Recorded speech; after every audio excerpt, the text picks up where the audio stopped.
Now, the way that I do belly breathing is a bit different to most people.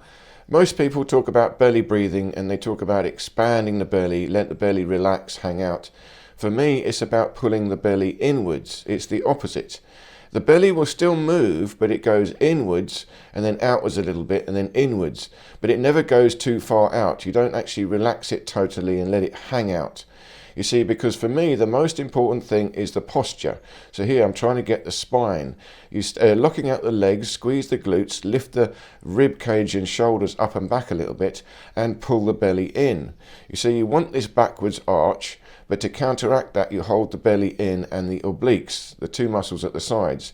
This is about the TA muscle, transversus abdominals. And you want to feel this backwards arch right here in the middle. And the breathing really expands at the back here, the rib cage expanding and contracting. And in order for that to happen, you have to hold the belly in a bit. So if you relax the belly, there's no movement in the back of the ribs. And this is the deepest part of the lungs. So really what I want is an expansion both at the front and the back. So it's even. It's not just the belly comes out, it's the ribs at the back also come out. So for that, you've got to hold the belly in and hold the obliques in. So there will be some movement, but you don't relax it completely. And the priority is the structure, the spinal alignment. You want to keep the spine nice and tall in the natural S curve. And that's why I do this twisting as well. Here you can just stand and twist. But even now, as you're twisting, hold the belly in and feel the obliques.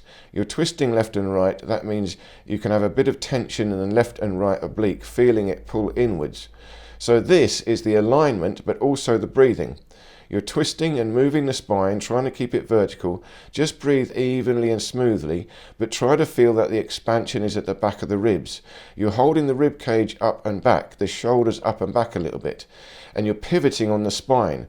Now, it might feel different because you're going backwards, you're leaning backwards, the shoulders are backwards, but remember the spine is at the back of the body, and we want to pivot through the spine. We're not pivoting through the belly. We're pivoting through the spine.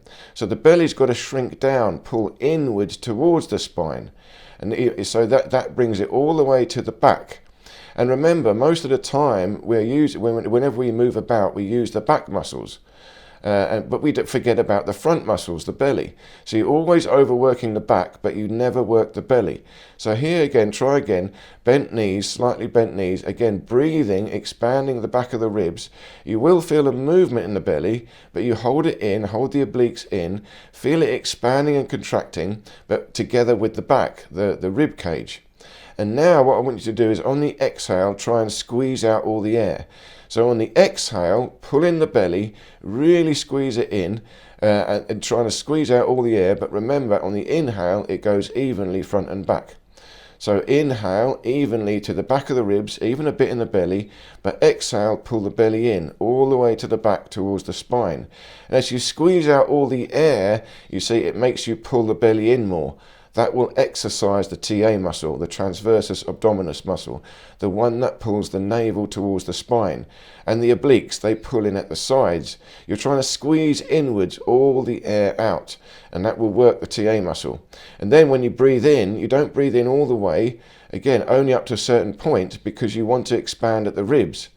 And the way you do it is hold the belly in and concentrate on the ribs, trying to feel the expansion and contraction at the back of the ribs.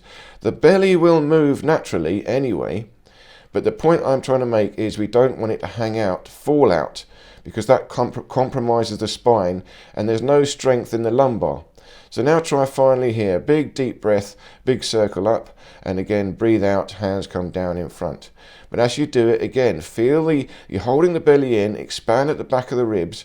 The belly will expand, but evenly front and back. And as you exhale, hands come down, pull the belly in. Use the belly, pull the navel towards the spine to help squeeze the air out. And again, when you do this, it will strengthen the muscles. It will strengthen the TA muscle. Now you are increasing pressure inside the torso because you're holding the belly in, but remember you're expanding the rib cage. Expanding the rib cage at the back, which will also reduce the pressure. So you're essentially, what we're trying to do is unify the spine, the rib cage and the belly into one piece, one single unit. And when you're breathing, you feel an expansion at the back and a bit of an expansion at the front. but it's going towards the back into the spine. You're trying to breathe into the spine itself. So I hope this made sense. Do let me know any questions or comments below, and I do look forward to seeing you in any of these other videos here.